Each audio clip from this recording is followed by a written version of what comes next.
बोलिएगा। अतः पुंभे द्विजा श्रेष्ठा, अतः पुंभे द्विजा श्रेष्ठा, वर्णाश्रम विभागशः, वर्णाश्रम विभागशः, स्वनिष्ठितस्य धर्मस्य, स्वनुष्ठितस्य धर्मस्य, संसिद्धिर्हरितोषणम्, संसिद्धिर्हरितोषणम्। अतः पुंभेर्द्विजा श्रेष्ठा, अतः पुंभेर्द्विजा श्रेष्ठा, वर्णाश्रम विभागशः, वर्णाश्रम विभागशः, स्वनिष्ठितस्य धर्मस्य, स्वनुष्ठितस्य धर्मस्य, संसिद्धिर्हरितोषणम्, संसिद्धिर्हरितोषणम्। अतः पुंभेर्द्विजा श्रेष्ठा, अतः पुंभेर्द्विजा श्रेष्ठा, वर्णाश्रम विभागशः, वर्णाश्रम विभागशः, स्वनिष्ठितस्य धर्मस्य, स्वनुष्ठितस्य धर्मस्य, संसिद्धिर्हरितोषणम्। संसिद्धिर्हरितोषणम्। आवृत्ति कीजिए। अतः पुंभेर्द्विजा श्रेष्ठा, अतः पुंभेर्द्विजा श्रेष्ठा, वर्णाश्रम विभागशः, वर्णाश्रम विभागशः, स्वनुष्ठितस्य धर्मस्य, स्वनिष्ठितस्य धर्मस्य, संसिद्धिर्हरितोषणम्। संसिद्धिर्हरितोषणम्। यहाँ पहला शब्द क्या है? अतः। अतः मतलब इसलिए। तो बड़ा स्पष्ट समझ में आ रहा है, भक्ति के द्वारा, क्योंकि भगवान का अनुभव हो जाता है और वो तब होगा जब भगवान संतुष्ट होते हैं, इसलिए।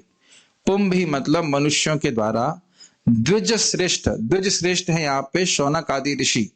हे ब्राह्मणों में श्रेष्ठ, द्विज समझते हैं ना, ब्राह्मण, श्रेष्ठ मतलब श्रेष्ठ। तो हे ब्राह्मणों में श्रेष्ठ शौनक आदि ऋषि, यह समझिए कि जो इंसानों का विभाजन है वर्णाश्रम के अनुसार, वर्णाश्रम विभागशः मतलब ब्राह्मण, क्षत्रिय, वैश्य, शूद्र, ब्रह्मचारी, गृहस्थ, वानप्रस्थ और सन्यास, ये जो विभाजन किया गया है, इसमें स्वनिष्ठतस्य धर्मस्य, अपने धर्म का अनुष्ठान के द्वारा क्या उद्देश्य है? उसकी संसिद्धि या उसका उद्देश्य है हरितोषणम, भगवान हरि उससे संतुष्ट हो। क्योंकि जब भगवान हरि संतुष्ट होंगे, जो स्वयं ही सारा ज्ञान को नष्ट कर देंगे और भगवान को व्यक्ति देख पाएगा। ये व्यक्ति को अपने जीवन में बड़ा स्पष्ट रूप से जीवन के लक्ष्य को व्यक्ति यहाँ पे स्पष्ट प्रकट किया जा रहा है कि जीवन के लक्ष्य है कि व्यक्ति अपने स्थान पे रहे, चाहे वो गृहस्थ हो, चाहे वानप्रस्थ हो, चाहे किसी आश्रम में रहे, ब्रह्मचारी हो, चाहे कोई भी हो, उसको ये देखना चाहिए कि क्या मेरे कर्तव्यों से भगवान संतुष्ट हो रहे हैं। भगवान स्पष्ट रूप से भक्ति के द्वारा संतुष्ट होते हैं।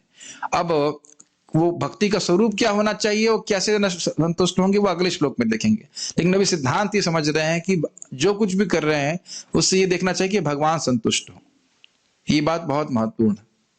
Does it make sense? Yes. हम लोग आगे पढ़ते हैं इसको अनुवाद। श्लोक समझ में आ रहा है? भगवान संतुष्ट होंगे तभी कोई साक्षात्कार प्राप्त होगा। भगवान अगर संतुष्ट नहीं हुए तो कुछ नहीं मिलने वाला। याद आ रहा है, ज्ञान और योग की सिद्धि भी भक्ति मिश्रित करते हैं तो भगवान उससे संतुष्ट होते हैं, तो ज्ञान और योग की सिद्धि प्राप्त होती है। यही आने वाला है अभी। तो अगर भगवान ही संतुष्ट नहीं हुए, भगवान संतुष्ट होते हैं भक्ति के द्वारा, कि थोड़ा सा भी भक्ति नहीं कर रहा है तो वो कुछ भी जो करेगा धर्म, उससे कुछ भगवान संतुष्ट नहीं होने वाले, और भगवान ही किसी भी धर्माचरण के फल को देने वाले हैं। भले हमें लग रहा है ये देवता दे रहा है, वो देवता दे रहा है, लेकिन भगवान गीता में स्पष्ट बोलते हैं, मय्येव विहितान् हितान्, मेरे ही द्वारा दिया जाता है। जो कुछ भी फल किसी व्यक्ति को प्राप्त हो रहा है देवता के द्वारा भी, वह भगवान के ही द्वारा दिया जाता है। भगवान आज्ञा देते हैं तो हाथ ही कर लेने दो, कोई दिक्कत नहीं। तो भगवान ही संतुष्ट नहीं हुए तो कुछ प्राप्त नहीं होगा। ये समझ में आ रहा है? अनुवाद। अतः हे द्विजः श्रेष्ठ, निष्कर्ष यह निकलता है कि वर्णाश्रम धर्म के अनुसार अपने कर्तव्यों को पूरा करने से जो परम सिद्धि प्राप्त हो सकती है वह है भगवान को प्रसन्न करना। ठीक, सारार्थ दर्शनी। अब इसका लिंक देखिएगा, लिंक इतना लंबा है, कम से कम 4 पेज का लिंक हो गया। लिंक बड़ा लंबा है। श्लोक 1-2-8 में यह पहले ही कहा जा चुका है कि वर्णाश्रम धर्म का जो श्रम है, वर्णाश्रम धर्म व्यर्थ का परिश्रम है। श्रम नहीं होना चाहिए, धर्म होना चाहिए। वर्णाश्रम धर्म व्यर्थ का परिश्रम है। क्यों? धर्मः स्वनिष्ठितः पुंसां विश्वक्सेन कथासु यः नोत्पाद्येत् यदि रतिं श्रम एव हि केवलम्। अब एक्सटर्नली रखा हुआ है, वर्णाश्रम के पालन कर रहा है, गृहस्थ है, ब्रह्मचारी है, कुछ भी है, लेकिन भगवान में अगर प्रेम नहीं है, भगवान की कथा में रुचि नहीं है, तो सब व्यर्थ है। और यहाँ वहां पे बताया गया था स्पष्ट रूप से कि भक्ति करने के द्वारा, कथा श्रवण करने के द्वारा ही कथा में रुचि होती है। केवल वर्णाश्रम के नियमों का पालन करने से कथा में रुचि नहीं हो जाती है। शुद्धिकरण होता है, लेकिन कथा में रुचि नहीं हो जाएगी सीधे। यहां तक कि भक्ति से शून्य ज्ञान और योग भी व्यर्थ के परिश्रम है। योग समझ रहे हैं, अष्टांग योग और ज्ञान योग अगर कोई कर रहा है और सिर्फ भक्ति नहीं है, भगवान का नाम जप नहीं है, कथा श्रवण नहीं है, तो फिर वह फलीभूत नहीं होगा। फलीभूत मतलब उसका फल प्राप्त नहीं होगा। बहुत सुंदर श्लोक है और इसको स्वयं ब्रह्मा जी कह रहे हैं। मेरे पीछे बोलिएगा, एक वक्त माइक पे बोलिए, बहुत सुंदर श्लोक है। श्रेयः श्रुतिं भक्तिमुदस्यते विभो, श्रेयः श्रुतिं भक्तिमुदस्यतो विभो।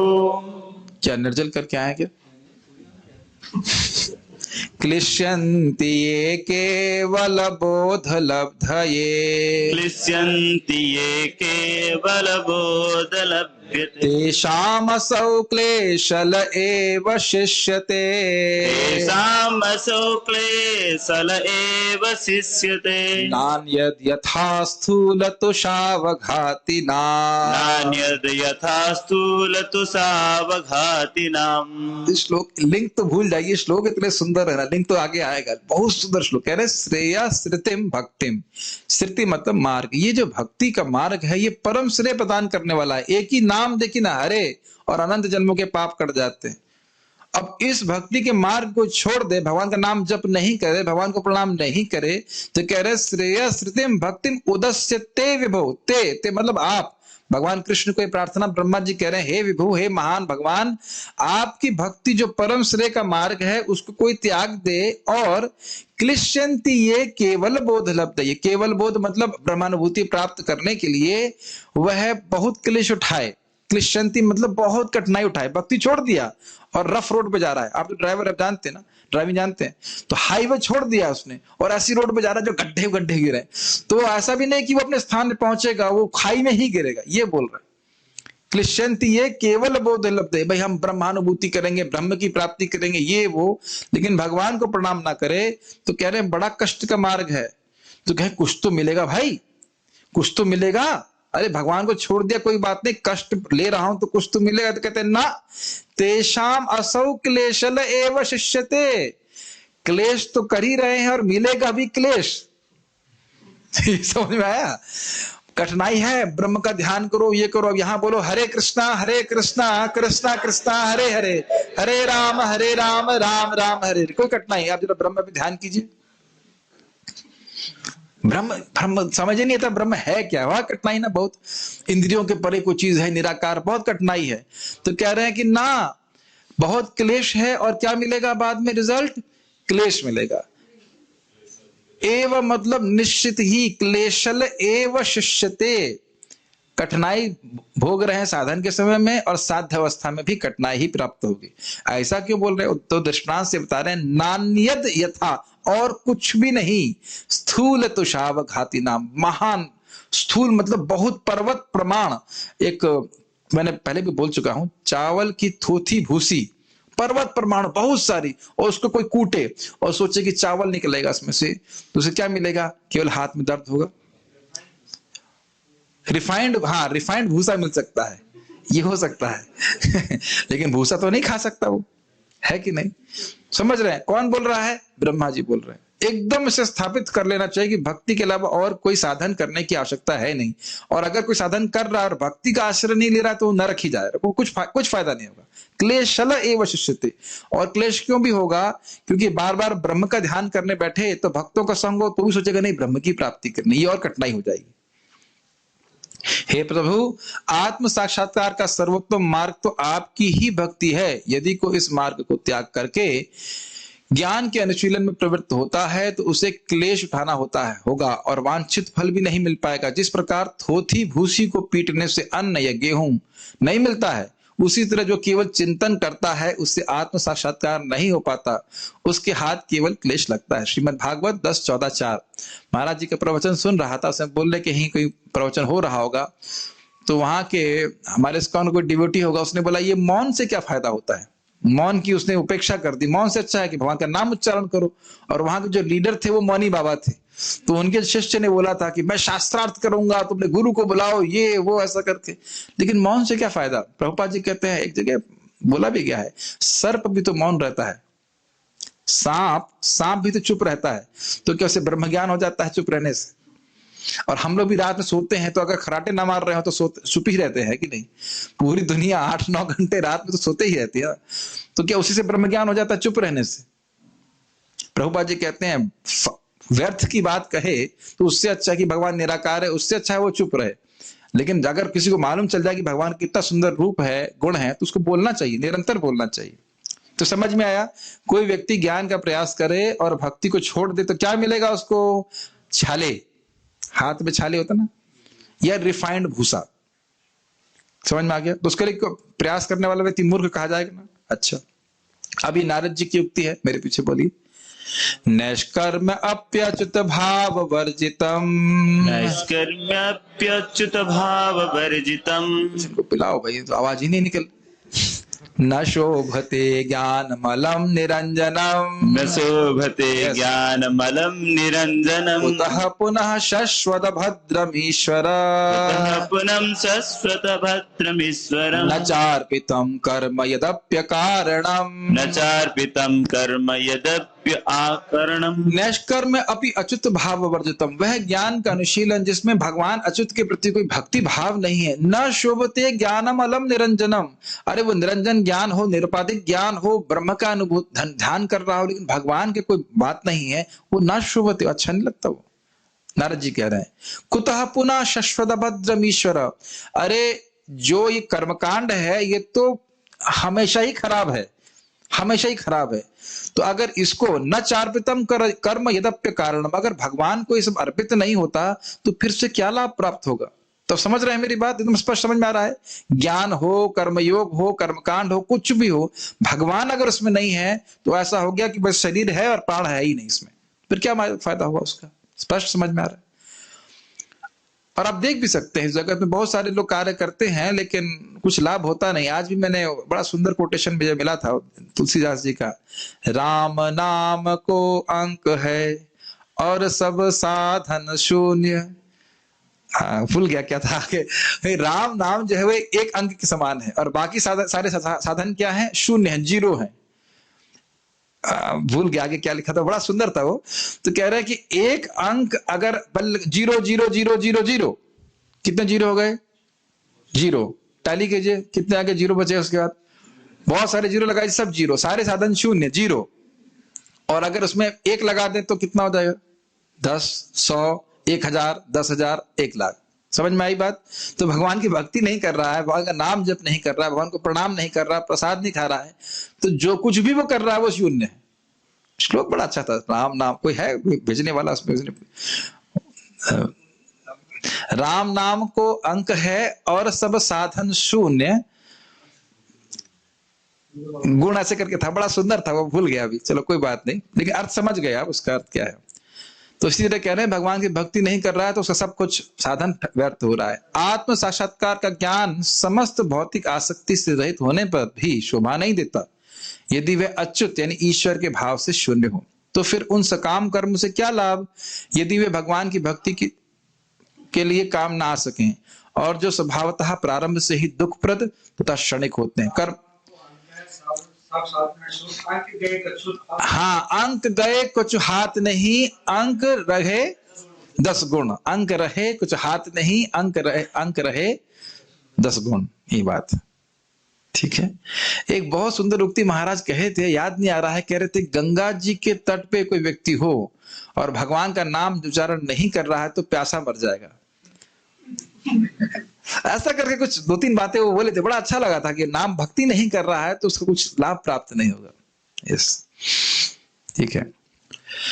अब ये तो हम समझ में आ गए नारद जी की युक्ति। उसके बाद फिर ये ब्रह्मा जी बात बोल रहे हैं, थोड़ा सा हाईलाइटिंग ठीक नहीं हुई। तो ये ब्रह्मा जी की इसी 14 स्कंद 14वें अध्याय की श्लोक के 14वें अध्याय के श्लोक को रख रहे हैं यहाँ पे। वो कह रहे हैं किस प्रकार से जो लोगों ने भक्ति का आश्रय लेकर के भगवान के चरण कमलों की प्राप्ति करी है। ये बहुत महत्वपूर्ण श्लोक है। क्यों महत्वपूर्ण है? क्योंकि ब्रह्मा जी ने बहुतों को देखा है भगवान की भक्ति करके भगवान के चरण कमलों की प्राप्ति करते हुए। इसलिए जरा देखिए श्लोक को, मेरे पीछे बोलिए। वो पूरा हाईलाइट नहीं हो पाया, but I think you can get it. पुरेह भूमन बहवोऽपि योगिना पुरेह भूमन् बहवोऽपि योगिनः त्वदर्पितेहा निज कर्म लब्धया सदार्पितेहा निज कर्म लब्धया विबुध्य भक्तेव कथोपनीतया बुद्ध भक्तेव कथोपनीतया प्रपेन्दिरेञ्जोच्युत ते गतिं पराम् प्रपेन्दिरिञ्जोच्युत ते गतिं पराम्। कह रहे हैं पुरा इह भूमन। भूमन मतलब हे महान भगवान, पूरा पहले, ब्रह्मा जी के पहले कोई नहीं है। पहले का मतलब हमारे पहले, जो विश्व में पहले इह इस जगत में हे भूमन बहवोपि योगिनस, बहुत सारे भक्तों ने, बहुत सारे योगियों ने तदर्पतेहा निज कर्म लब्धया, अपनी सारे कर्मों को, अपनी चेष्टाओं को आपको समर्पित करके, और विबुद्ध भक्तेव कथोपनीतया, विबुद्ध भक्ति से, बहुत श्रेष्ठ भक्ति से आपकी कथा को श्रवण करके प्रपेन्दिरेंजो चितुते गतिम पराम, आपकी चरण कमलों की शरण ली और आपकी अच्युत गति को प्राप्त किया। अच्युत गति मतलब वह गति जहां से कोई व्यक्ति दोबारा ना गिरे, मतलब भगवान के धाम की प्राप्ति के लिए। देखिए ये सब सुनना बहुत जरूरी है हमारे लिए। हम नाम जप कर रहे हैं, भगवान का प्रणाम कर रहे हैं, धाम वास कर रहे हैं या भक्तों का संग कर रहे हैं, ये इसकी महिमा सुनना कि ये हमेशा काम किया है, ये सुनना बहुत जरूरी है। तभी हम भक्ति में निष्ठ रह सकते हैं। निष्ठ मतलब फिक्स्ड रह सकते हैं। नहीं तो लगेगा कि नहीं, कुछ और कार्य कर लेते हैं, कुछ और साध्य है, कुछ और साधन है। ये बहुत गंभीर चर्चा है। तो ब्रह्मा जी ने भी देखा है ना बहुत से लोगों को भगवान के धाम जाते हुए। आप मैंने और मैंने किसी को देखा है भगवान के धाम जाते हुए? तो हम तो नहीं जानते, लेकिन ब्रह्मा जी कह रहे हैं ये अनुभूत है, ये देखा हुआ है कि बहुत सारे पहले लोगों ने अपने कर्मों को आपको समर्पित किया और आपकी कथा को सुना तो आपके पास चले गए। एकदम बोनाफाइड प्रामाणिक तरीका बता रहे हैं भगवान के धाम जाने का। ये लोग बहुत महत्वपूर्ण है। तो आपने क्या सीखा? ज्ञान का आश्रय ले रहा है, भक्ति छोड़ रहा है तो कुछ नहीं मिल रहा। कर्मों का तो खैर कहना ही क्या, लेकिन भक्ति कर रहा है, अपने कर्मों को भगवान को समर्पित कर रहा है, भगवान के लिए कर्म कर रहा है। जैसे तुलसी जी की सेवा करना एक भगवान के लिए कर्म है, और भगवान की कथा सुन रहा है, तो ब्रह्मा जी कह रहे हैं बहुत लोगों ने प्राप्त किया। अच्छा एक और समझ लीजिए, इससे पहले बोल रहे हैं कि समझ लेना चाहिए कि बहुत से लोग जो ज्ञान का आश्रय लिए और भक्ति का आश्रय नहीं लिए, उन्हें क्या मिला? केवल क्लेश मिला। ये समझ लेना चाहिए। और बहुत से लोग जिन्होंने भगवान की भक्ति करी, उनको भगवान का धाम मिला। क्लियर समझ में आ रहा है? तो बहुत अच्छा रिलेशनशिप आप इसीलिए सुंदर श्लोक रख रहे हैं कि भक्ति का जो आश्रय लेगा वह निश्चित रूप से पार हो जाएगा। मैं आज भी भक्तों के सामने बोल रहा था, भगवान बोल रहे हैं उसमें कि मैं सत्य बोल रहा हूं हे मनुष्यों। भगवान तो मुझे सत्य बोलते हैं। हाथ ऊपर करके बोल रहा हूं, भगवान बोल रहे हैं हाथ ऊपर करके। सुनो सुनो सुनो, क्या बोलना चाहते हैं? जो व्यक्ति मुकुंद, जनार्दन, माधव ऐसे करके मेरे नाम बोलता है इस जीवन में, जपता है, या मरते समय मरने, तो ऋणी एवं मैं उसका ऋणी हो जाता हूं। और काष्ठ पाषाण पत्थर उसको ऐसा अभिष्ट प्रदान करता हूं जिससे इस जगत की कोई भी वस्तु उसके लिए पत्थर और लकड़ी के समान हो जाएगी। समझ में आया क्या कह रहा हूं? जो व्यक्ति नाम जाप करता है भगवान का, भगवान उसके ऋणी हो जाते हैं। जो भगवान इस जगत में हर वस्तु, हर व्यक्ति को देने वाले हैं, हर व्यक्ति भगवान का ही ऋणी है कि नहीं? इंद्रियां, शरीर, सब कुछ तो भगवान देने वाले हैं। वो भगवान कह रहे हैं सत्य बोल रहा हूं, झूठ नहीं बोल रहा हूं। झूठ नहीं बोलते कभी। वो कह रहे हैं कि जो व्यक्ति उनका नाम जप करता है, उनका वे ऋणी हो जाते हैं। और जीवन में भी ना किया हो, मरते समय कर दिया तो भी ऋणी हो जाते हैं, और उसको ऐसे स्थान पे ले आएंगे, ऐसी वस्तु देंगे, अपना धाम देंगे, जिसके द्वारा, जिसके कंपैरिजन क्या बोलेंगे, जिसकी तुलना में जगत की कोई भी वस्तु किसी भी योग्य नहीं है, तुच्छ हो जाती। और उसको चैतन्य चरितामृत में कहा गया है, जारी आगे तृण तुल्य चारि पुरुषार्थ। जिसको भगवत प्रेम प्राप्त हो जाता है, उसके लिए धर्म, अर्थ, काम, मोक्ष भी तृण के समान हो जाते हैं। लेकिन किसको प्राप्त होगा? जो करेगा हरे कृष्णा कृष्णा कृष्णा हरे हरे, हरे राम राम राम हरे हरे। तो जब इस प्रकार से आप हरे कृष्ण मंत्र की महिमा सुनेंगे तो क्या आपका उत्साह नहीं होगा हरे कृष्ण मंत्र करने के लिए? स्वाभाविक सी बात। ठीक है, तो समझ रहे ना, भक्ति करके भगवान की प्राप्ति करता है। हे सर्वशक्तिमान, भूतकाल में इस संसार में अनेक योगी जनों ने अपने कर्तव्य निभाते हुए तथा अपने सारे प्रयासों को आपको अर्पित करते हुए भक्ति पद प्राप्त किया है। हे अच्युत, आपके श्रवण तथा कीर्तन द्वारा संपन्न ऐसी भक्ति से वे आपको जान पाए और आपकी शरण में जाकर आपके परम धाम को प्राप्त कर सके। श्रीमद् भागवत 10:14-5। ये तो समझ में आ रहा है डिस्कशन किस डायरेक्शन में जा रहा है। भक्ति ही सब सारी सिद्धि देने वाली है। भक्ति का कोई आश्रय लेता नहीं है तो वो कुछ प्राप्त नहीं कर पाएगा। ठीक, इस अध्याय से यह पहले ही स्पष्ट हो गया है कि शुद्ध भक्ति जिसमें कर्म, ज्ञान और योग आदि का मिश्रण नहीं होता है, वही बुद्धि को संतुष्ट करने वाली होती है। कौन सा श्लोक था? सवै पुंसाम परो धर्मो यतो भक्ति रथोक्षजे अहेतुकी अप्रतिहता ये नात्मा सुप्रसिद्धि।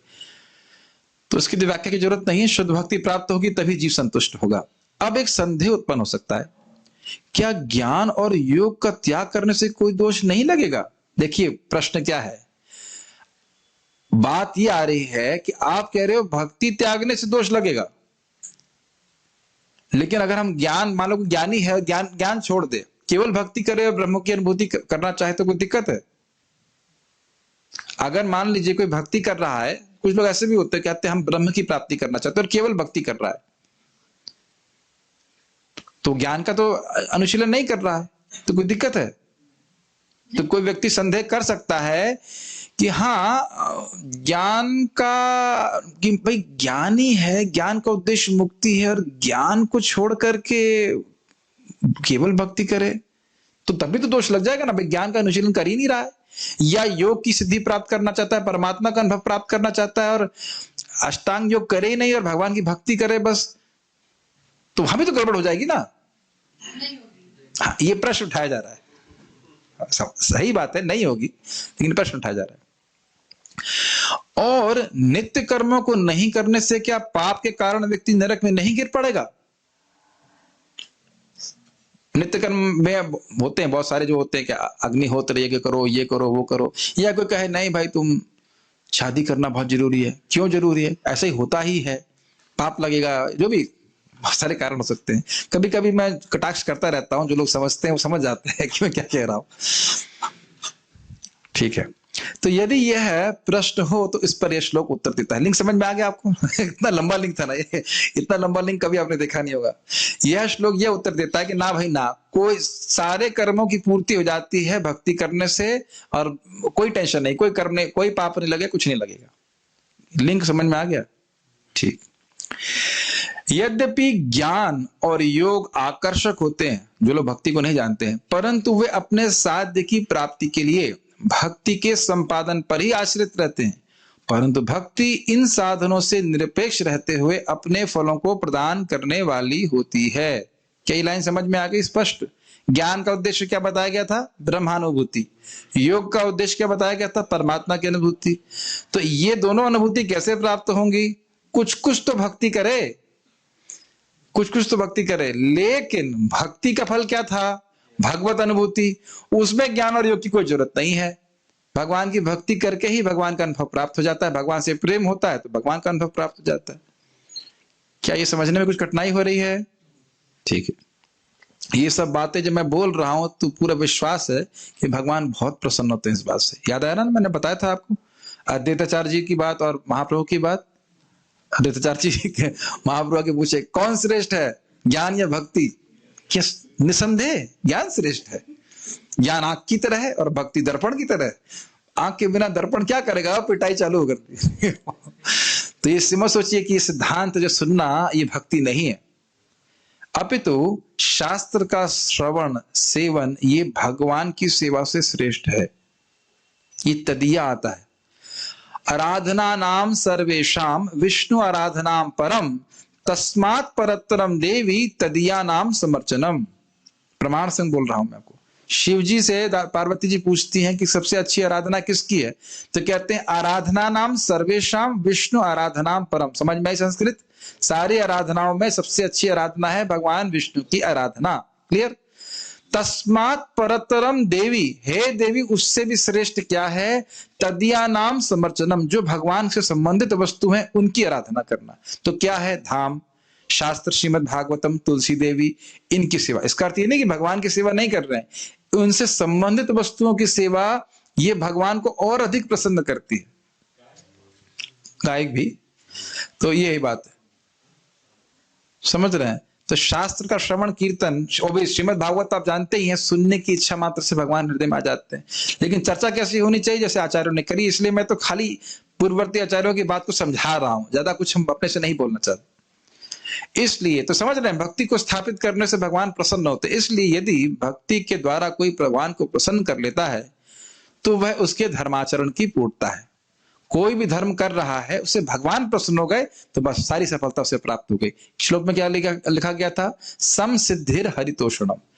क्या ये बात जितने लोग भी धर्म कर्म कर रहे हैं उनको पता रहती है?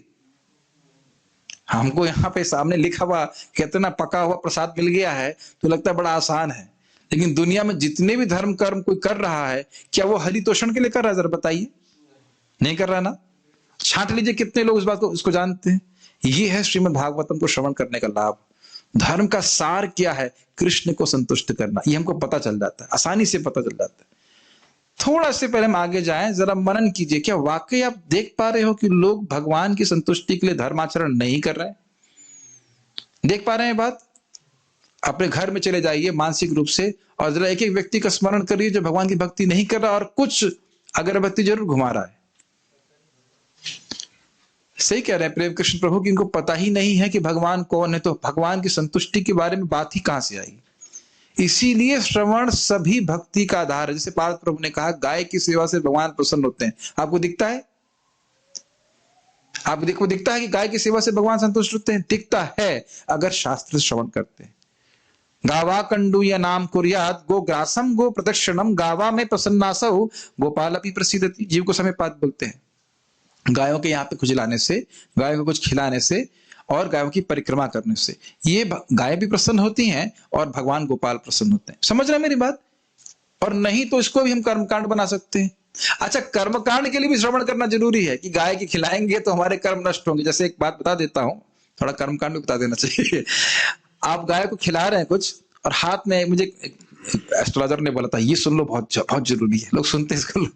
हाथ में मान लड्डू है और आप गाय को खिला रहे हैं तो अपने ऐसे फेंक के नहीं खिलाना चाहिए। ऐसे खिलाइए कि आपके हाथ को चाट ले, तो आपका जितना भी बुरा कर्म है वो चाट के मतलब चाट जाएगी, बुरा कर्म सब चाट जाएगी। आज ये अच्छी पॉइंट है, आज मैंने भागवत से यही सीखा। लेकिन ये देखिए कर्मकांड विचार है। भगवान हम गायों की सेवा क्यों करते हैं?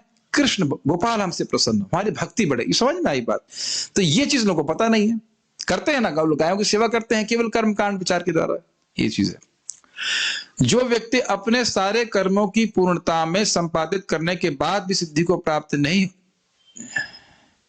जो व्यक्ति अपने सारे कर्मों की पूर्णता को जो व्यक्ति अपने सारे कर्मों को पूर्णता में संपादित करने के बाद भी सिद्धि को प्राप्त नहीं होता है, वह सीधे भक्ति करके सिद्ध हो जाता है। ये समझ में आई बात?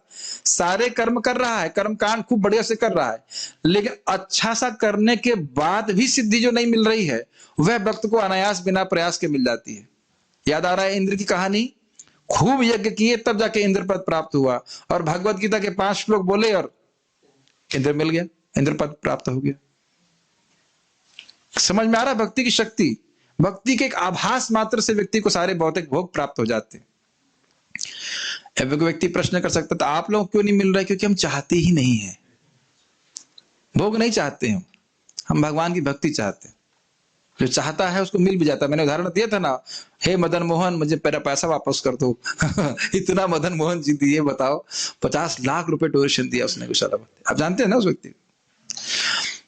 अब आप पूछेंगे कौन व्यक्ति था, उसने कौन सी प्रार्थना करी थी, कौन सी मदन मोहन जी, एड्रेस बताओ।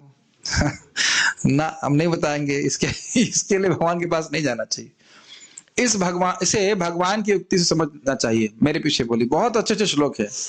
यत कर्म भीर यत तपसा यत् कर्मभिर्यत् तपसा ज्ञान वैराग्य तश्चय ज्ञान वैराग्यतश्च योगेन दान धर्मेण योगेन दान धर्मेण श्रेयोभिर्तिरैरपि श्रेयभिरितरैरपि सर्वं मद्भक्ति योगेन सर्वं मद्भक्ति योगेन मद्भक्तो लभते अंजसा मद्भक्तो लभते अंजसा स्वर्गापवर्गं मद्धाम स्वर्गापवर्गमद्धाम कथंचित् यदि वांछति।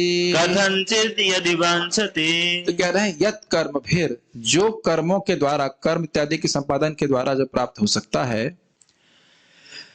यत तपसा, यह तपस्या के द्वारा, ज्ञान वैराग्य तश्चयत, ज्ञान और वैराग्य के अनुशीलन के द्वारा जो भी कुछ श्रेय की प्राप्ति हो सकती है, योगेन दान धर्मेण, अष्टांग योग के द्वारा या दान आदि के द्वारा जो कुछ भी श्रेय आगे अच्छा परलोक सुधर, इस प्रकार से भी सुधर सकता है। इतरैरपि मतलब इसके अलावा और कोई भी साधन ले लीजिए। तो कह रहे हैं सर्वम मद भक्ति योगेना, सब कुछ मेरे भक्ति योग के द्वारा, मद भक्तो लभते अंजसा, मेरे भक्त को बड़ी आसानी से प्राप्त हो जाता है।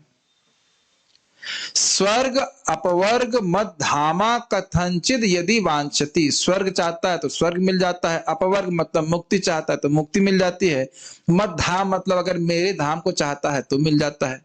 अब यहां ध्यान देना होगा, कथंचित यदि वांछति मतलब भक्त ये सब चाहते नहीं है, लेकिन अगर भक्त चाहते हैं तो अपने आप प्राप्त हो जाता है। तो कहेंगे भगवान के धाम क्यों नहीं जाना चाहते भक्त? देखिए, भगवान के भक्त भगवान के धाम केवल अपने इसलिए नहीं जाना चाहते कि इस जगत में कष्ट है, वे भगवान की सेवा चाहते हैं। तो स्वाभाविक सी बात है कि भगवान के धाम में सेवा मिलती है तो इसलिए जाना चाहते हैं, लेकिन इसलिए नहीं जाना चाह रहे हैं कि अरे बस आप जगत में कष्ट है इसलिए जाए। ये सच्चे भक्तों का लक्षण है। वो भक्ति करते हैं, भक्ति करते हैं, भक्ति करते हैं, अपने आप ही भगवान उसको वापस लेके जाएंगे, उसमें अलग से मांगने की क्या जरूरत है। कृष्ण को संतुष्ट कर रहे हैं तो अपने आप ही चले जाएंगे, उसमें क्या दिक्कत। जैसे तुलसी देवी के बारे में एक व्यक्ति ने प्रश्न किया प्रभुपाद जी को कि शरीर छोड़ने के बाद तुलसी देवी क्या भगवत धाम चली जाती हैं? तो प्रभुपाद जी ने कहा नहीं, वो हमेशा भगवत धाम में ही है। उनकी चेतना, वो शुद्ध भक्त है, वो हमेशा भगवान के धाम में है। उनको देखने मात्र से व्यक्ति भगवान के धाम चला जाता है। इसीलिए हमने यहाँ पे भी भगवान तुलसी देवी को दिखा रहे हैं सबको, ठीक है। उनसे एनर्जी मिल रही है मुझे प्रीचिंग करने के लिए।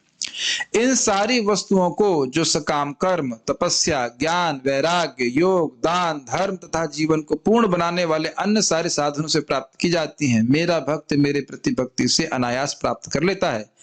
यदि मेरा भक्त किसी न किसी तरह स्वर्ग जाने, मोक्ष या मेरे धाम में निवास करने की इच्छा करता है तो वह ऐसे वर सरलता से प्राप्त कर लेता है। श्रीमद् भागवत 11, 20, 32, 33। देखिए, आप इसको हल्के में मत दीजिएगा, क्योंकि हम देख रहे हैं कि बहुत से लोग भक्ति छोड़ते हैं। क्यों छोड़ते हैं? श्रद्धा कम हो जाती। श्रद्धा कम है ना कि इस भक्ति से सिद्धि प्राप्त नहीं होगी, तभी तो भक्ति छोड़ रहे हैं ना। Is it not? तो ये सब श्लोक हमें सुनना बहुत जरूरी है। मद धाम, भगवान का धाम भी भक्ति करके, नाम जप करके बड़ी आसानी से प्राप्त हो जाता है। और इस पे व्यक्ति को फोकस होना चाहिए। जीवन टलमल गाया था ना हमने, मेरे को इस जीवन में भगवान के पास पहुंचना है, स्पीड होनी चाहिए। तो इस विचार को कि भक्त को अपने कर्म नहीं करने से पाप लगता है, त्याग देना चाहिए। समझ में आए बात? जो जो कर्म करने से लाभ मिलता, आप अगर उनको फोन चाहिए तो दे सकते पढ़ने के लिए। जो जो किसी व्यक्ति को, ये बहुत महत्वपूर्ण है। अरे हम लोग शिव जी की पूजा करते थे 10 साल से, अब हम हरे कृष्णा करने लगे तो क्या हम शिव जी हमसे गुस्सा नहीं हो जाएंगे? हम बहुत बचपन से हम ये व्रत करते आए हैं, सोमवार का व्रत या मंगलवार को कौन सा होता है, हनुमान जी का व्रत, और बुधवार को उसका होता है मुझे पता नहीं, बुधवार गणेश जी का होता है। कहीं गणेश जी हमसे गुस्सा तो नहीं हो जाएंगे? कहीं हमको पाप तो नहीं लगेगा? हरे कृष्णा कर रहे हैं, क्या इस प्रकार के प्रश्न नहीं आते हैं? होता है। लोग इस्कॉन का ऑल्टर लगा देंगे घर पे, लेकिन कोने में दुर्गा जी का ऑल्टर जरूर होगा। कहीं कृष्ण काम नहीं आए तो मैया जी की शरण में ले लेंगे, माता जी के पास चले जाएंगे। पिताजी नहीं सुनेंगे तो माता जी के पास चले जाएंगे, है कि नहीं? बैक सपोर्ट तो होना चाहिए ना। कहीं कृष्ण आश्रय नहीं दिए तो दुर्गा जी तो है। समझ रहे हैं? इस प्रकार से होता है। कोई व्यक्ति मुझे बोल रहे थे हम एकादशी ही करना चाहते हैं, हम किसका व्रत कर रहे थे? शायद गणेश जी का कर रहे थे व्रत, तो उसका उद्यापन कैसे करें? हमने कहा, बस बंद कीजिए, और क्या करना है, और क्या उद्यापन करना है? एकादशी कर रहे हैं तो गणेश जी भी संतुष्ट, सारे देवता संतुष्ट, क्या करने की जरूरत है? बताइए, भगवान संतुष्ट हो रहे हैं उससे। Make sense? तो इसलिए भले लगे बहुत सिंपल सी बात है, लेकिन सिंपल नहीं है, बहुत लोगों के दिमाग में खटकता रहेगा ये बात। यदि धर्म भक्ति के संपादन से पूर्ण हो जाता है, बड़ा ध्यानपूर्वक सुनिए, यदि सारे धर्म भक्ति करने से पूर्ण हो जाते हैं, यदि धर्म भक्ति के संपादन से पूर्ण हो जाता है, तो क्या धर्म करने वाले को फिर भी धर्म का फल प्राप्त होगा? भाई वो भक्ति कर रहा है और मतलब क्या उसको वो वाले फल भी मिलेंगे? कि मतलब यानी कि जो भी व्यक्ति हरे कृष्णा कर रहा है, जो भी गीता पढ़ रहा है, वो सब स्वर्ग जाएंगे क्या? आप श्लोक सुने थे, जो कुछ भी अन्य धर्मों से प्राप्त हो जाता है वो भक्ति से प्राप्त हो जाएगा, यही बोले ना भगवान। तो अब प्रश्न बनेगा, अच्छा मतलब भक्ति करेगा तो उसको मुक्ति मिलेगी ही क्या? स्वर्ग जाना ही पड़ेगा, ये कहना चाहते हैं क्या? संदेश समझ में आ रहा है ना? संदेश समझ में आएगा तो उत्तर समझ में आएगा। क्या हर व्यक्ति, ऐसे समझिए, हर व्यक्ति जो गीता के 5 श्लोक 18 अध्याय के पढ़ता है, उसको इंद्र बनना ही पड़ता है? ये संदेह है, ठीक है। अब उसको जरा क्लियर कर रहे हैं। हाँ, यदि वह धर्म का संपादन भौतिक इच्छाओं से करता है तो वह इन इच्छाओं को प्राप्त करेगा, परंतु यदि वह धर्म का संपादन भौतिक इच्छाओं से नहीं करता है तो उसे भी फल प्राप्त नहीं होंगे। मतलब समझे, भक्ति कर रहे हो और हम सोच रहे हैं कि स्वर्ग मिल जाए, ये तो अच्छा है, गीता के 5 श्लोक बताओ हमको।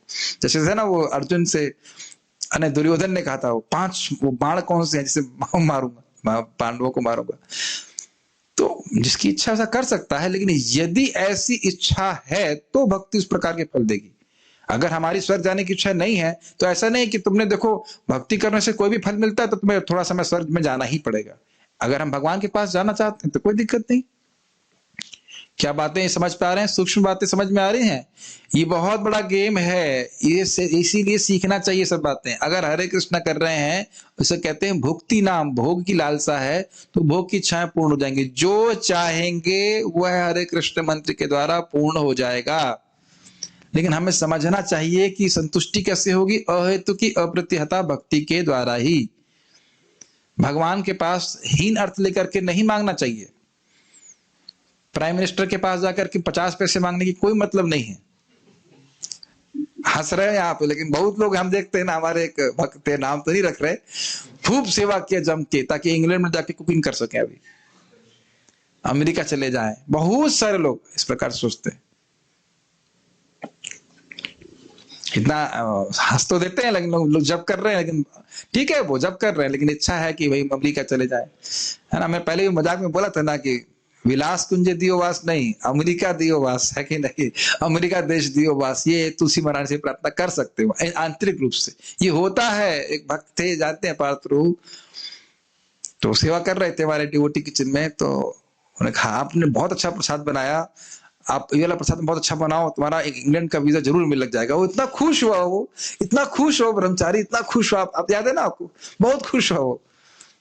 हाँ मैं बनाऊंगा और भक्तों को खुश करूंगा ताकि मैं इंग्लैंड चला जाऊं। चले भी गए, पहुंच गए ना, वो शायद पहुंच गए। ये स्थिति है। तो अब ऐसा नहीं कि हमारे, उम्मीद है कि हमारे करुणा में प्रो जो अच्छा प्रसाद बना रहे हैं वो इंग्लैंड जाना चाहते, नहीं जाना चाहते ना। He simply wants to serve devotees. तो ऐसा नहीं कि अब जो भी डिवोटी किसी में भक्तों की सेवा करेगा वो इंग्लैंड नहीं पहुंचेगा, ऐसा नहीं है। समझ रहे हैं? मैं मजाक में बोल रहा हूं, लेकिन समझ में आ रहा है ना आपको? क्या सभी लोग वैष्णवों को संतुष्ट करके नाम जप करके सब इंग्लैंड ही जाना चाहते हैं? नहीं। तो जो जाना चाहते हैं वो इच्छा पूर्ण हो जाती है। आप समझ में आई बात? ठीक। गोपाल तापनी श्रुति कहती है भक्ति क्या चीज है। देखिए, भक्तिर अस्य भजनम तद इहा मूत्रोपाधि नैरास्य नैवामुष्मिन मनः कल्पनम एतद एवच नैष्कर्म्यम। भक्ति भगवान का भजन है जिसमें भगवान में मन को केंद्रित किया जाता है। ये तो स्पष्ट समझ में आ रहा है। और इस जगत या अगले जगत में प्राप्त होने वाले सभी प्रकार के भौतिक लाभों की आशा को त्याग दिया जाता है। मतलब मैं स्वर्ग जाऊं या इस जगत में महान बनूं या मुझे मुक्ति मिले, यह सब नहीं किया जाता भक्ति में। केवल भक्ति में क्या अभिलाषा होती है? कृष्ण मुझसे संतुष्ट हो जाए, मुझे भगवान के चरणों में शुद्ध प्रेम प्राप्त हो जाए। ठीक है, यह सभी प्रकार के कर्मों को नष्ट करने वाली है। और इस प्रकार से जब भक्ति करते हैं तो सभी कर्म ध्वंस हो जाते हैं। गोपाल तापनी उपनिषद 1:15। समझ पा रहे हैं? ये बहुत तेज जा रहा हूं मैं, ठीक है। निम्नलिखित श्लोक के अनुसार क्योंकि सभी धर्म भक्ति के द्वारा पूर्ण हो जाते हैं, इसलिए एक भक्त के लिए अन्य धर्मों का संपादन त्याज्य है। जो अभी आने वाले श्लोक हैं, भक्ति कर रहे हैं तो सारे धर्म की पूर्णता हो गई, तो अब अलग धर्म करने की क्या जरूरत है। बहुत सुंदर श्लोक है, प्रसिद्ध श्लोक है, सब लोग जानते ही हैं। मेरे पीछे बोलिए। यथा तरोर्मूल निषेचनेन यथा तरोर्मूल निषेचनेन तृप्यन्ति तत्स्कन्धभुजोपशाखाः तृप्यन्ति तत्स्कन्धभुजोपशाखाः प्राणोपहाराच्च यतेन्द्रियाणाम् प्राणोपहाराच्च यथेन्द्रियाणाम् तथैव सर्वाहरणमच्युतेज्या तथैव सर्वाहरणम् अच्युतेज्य। यथा तरोर्मूल निषेचनेन, जिस प्रकार से तुलसी देवी यहाँ पे हैं तो इनके जड़ में पानी दे दिया, तो मूल निषेचनेन मतलब मूल में जड़ में पानी देने से तृप्यन्ति तत्स्कंद भुजोपशाखा, तो उसकी सारी स्कंद मतलब ब्रांचेस और भुजाएं और शाखाएं सबको जल मिल जाता है। प्राण और प्राणोपहाराच्छ यथेन्द्रियाणाम, जैसे पेट में खाना देने से सभी इंद्रियों को मिल जाता है, उसी प्रकार से तथैव, उसी प्रकार से तथैव सर्वाहरणम अच्युतेज्य, अच्युत भगवान की ईज्या पूजा करने से सभी देवताओं की पूजा हो जाती है। स्पष्ट है, बहुत प्रसिद्ध श्लोक है, सब जानते हैं। जिस तरह वृक्ष की जड़ को सींचने से तना, शाखाएं तथा टहनियां पुष्ट होती हैं, और जिस तरह पेट को भोजन देने से शरीर की इंद्रियां तथा अंग प्राणवान बनते हैं, उसी प्रकार भक्ति द्वारा भगवान की पूजा करने से भगवान के ही अंग रूप सभी देवता स्वतः तुष्ट हो जाते हैं। महाराज पे बहुत अच्छा कह रहे थे कि कोई सोचे कि भाई भूख लग रही है तो आंख को दे दूं मैं कुछ, आंख में नींबू का जूस से चटनी डाल दूं कान में गुलाब का जूस, क्या गुलाब नहीं, क्या होते वो गुलाब जामुन का जूस कान में डाल दूं, तो क्या संभव है कि वो ग्रहण भी कर पाए। और ये सारी वस्तुएं पेट ग्रहण कर लेता है और पेट अपने आप ही सारे अंग को दे देता है। ये बहुत अच्छा अंडरस्टैंडिंग है कि नहीं। हमें सोचने की जरूरत नहीं पड़ती। बाल अगर हमारे पास तो नहीं है, लेकिन जिनके बाल हैं, बाल के अग्रभाग तक, लास्ट पॉइंट तक पोषण पहुंचता है। नहीं पहुंचता, ऐसे तुम नहीं पहुंचा सकते ना, ग्रहण करने की शक्ति ही नहीं है। तो इसीलिए भगवान विष्णु को जो संतुष्ट करता है वह सभी देवताओं को संतुष्ट करता है। स्पष्ट समझ में आ रहा है? ठीक है, समझ में आ रहा है। तो अब और कोई जप नहीं करेगा। आप लोग तो सब डिवोटी हैं, एक्सक्लूसिव डिवोटी हैं, लेकिन जो लोग और श्रवण कर रहे हैं वो और देवताओं की पूजा करने की बिल्कुल छोड़ देंगे, अगर वाकई समझ में आ रहा है तो। भगवान ने स्वयं कहा है कि तावत कर्म, मेरे पीछे बोली, तावत कर्माणि कुर्वीत निर्विद्येत यावता न निर्विद्यत यावता मत कथा श्रवणादौ वा श्रद्धायावन्न जायते। बड़ा सुंदर बात है। अब कोई कहे कि अगर ऐसा है तो वर्णाश्रम आदि के कर्म करने के लिए क्यों कहा गया है? तो कह रहे हैं भगवान, तावत कर्माणि कुर्वीता, तब तक कर्म करने चाहिए, न निर्विद्येत यावता, जब तक व्यक्ति बोर ना हो जाए। क्या ये वर्णाश्रम है? समझ में आया? वो बनाया ही ऐसा गया है कि व्यक्ति अंततः निर्विद्य हो जाए, नहीं चाहिए, बोर हो जाएगा। और मत कथा श्रवणादौ वा, मेरी कथा के श्रवण में श्रद्धा यावन न जायते, जब तक कथा में रुचि नहीं होती। ऐसा नहीं है कि बोर हो गया तो कथा में रुचि हो जाएगी। कथा में रुचि तो भगवान के भक्तों के संग में आकर कथा सुनने से ही होगी। लेकिन आप देख सकते हैं कि ऐसा नहीं है कि सभी जगत में लोग सुबह से शाम तक केवल कथा ही सुन सकते हैं। उन्हें कुछ कुछ कर्म करना जरूरी है, ये करना है, वो करना है। और ऐसा भी नहीं कि पैसा कमाना है, बहुत बार पैसा नहीं भी कमाना होता है, फिर भी वो कुछ करते हैं, है ना। तो इस परम पूज्य गौर कृष्ण महाराज बड़ा अच्छा बोलते थे, कह रहे थे कि कर्म छोड़ने नहीं पड़ते हैं, कर्म छूट जाते हैं। कथा सुनते सुनते सुनते सुनते जब कथा का आसक्ति बढ़ने लगती है, अपने आप ही उन कर्मों को करने की इच्छा समाप्त हो जाती है। ठीक है, समझ रहे होंगे इस बात को। जब तक मनुष्य सकाम कर्म से तृप्त नहीं हो जाता और श्रवणम कीर्तनम विष्णु द्वारा भक्ति के लिए रुचि जागृत नहीं कर लेता, तब तक उसे वैदिक आदेशों के विधानों के अनुसार कर्म करना होता है। तब तक वह वेद के विधि विधानों के संग पालन करना होता है, नहीं तो उसको पाप लगता है। समझिए ध्यान पूर्वक, जब तक भगवान की भक्ति नहीं कर रहा है, श्रवण कीर्तन नहीं कर रहा है, तभी तक वह विधि विधानों का पालन कर रहा है। जैसे बहुत आसानी से हमें रोड के किस तरफ चलना चाहिए भारत में? बाएं तरफ। हवाई जहाज पे भी लागू होता है?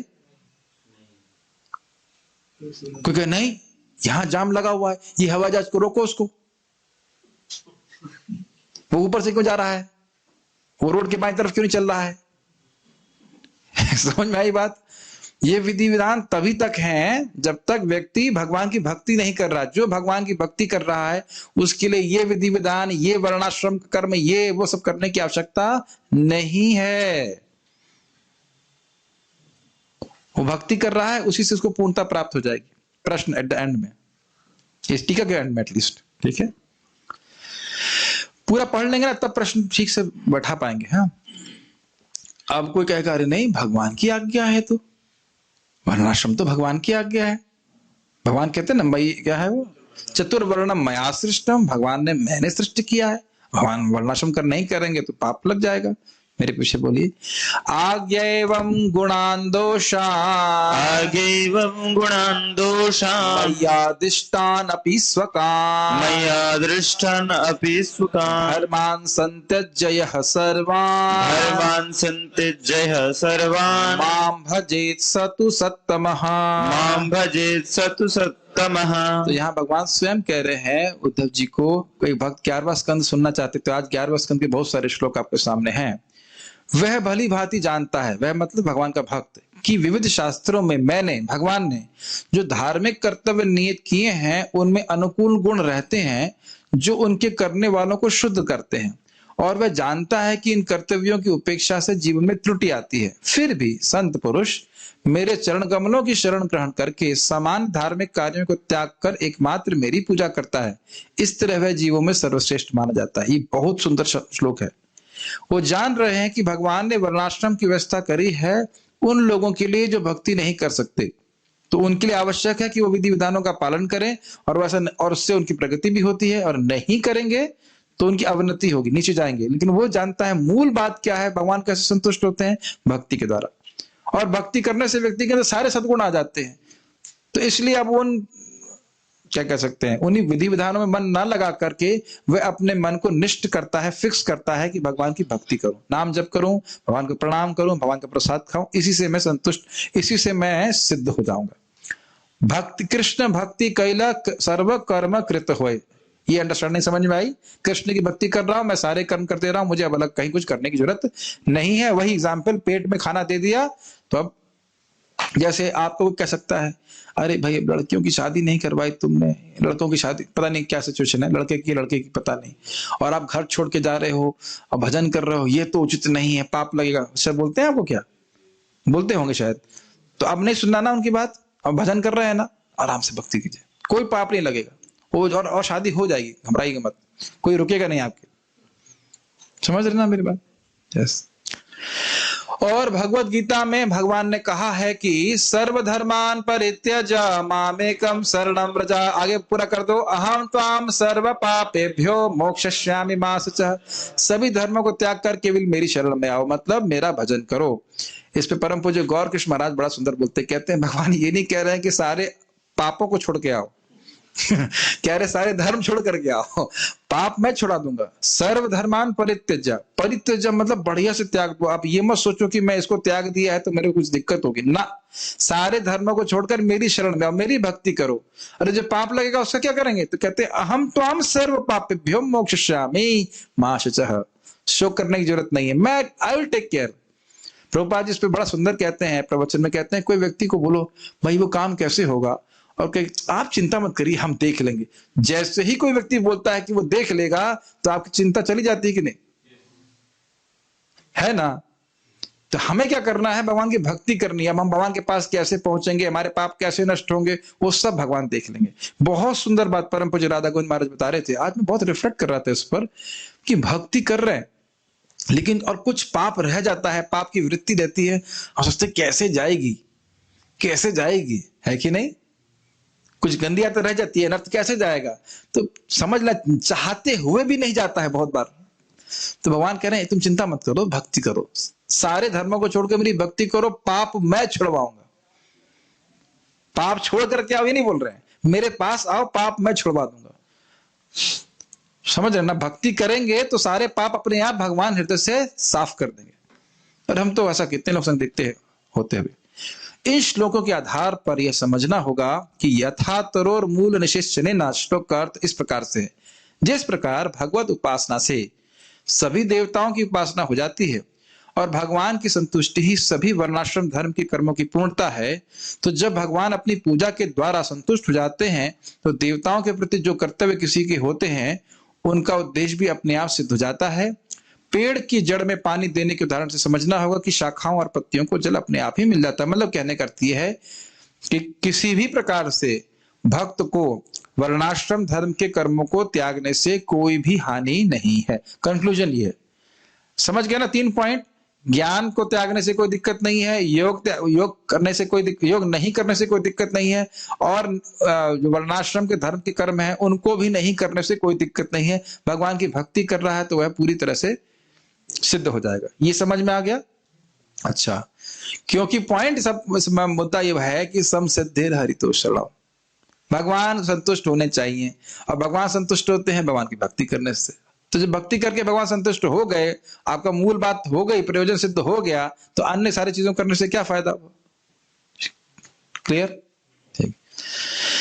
बंगाल या अन्य स्थानों के शुद्ध भक्त, अब आपको बहुत गंभीरता से सुनना पड़ेगा, ये बात बहुत सूक्ष्म है। बंगाल या अन्य स्थानों के शुद्ध भक्त यदि पारिवारिक दबाव के कारण कुछ कर्म करते भी हैं तो भी वे वास्तविक रूप से कर्मों का संपादन नहीं है, क्योंकि देवताओं की उपासना में उनकी कोई श्रद्धा नहीं होती। ये बहुत महत्वपूर्ण है।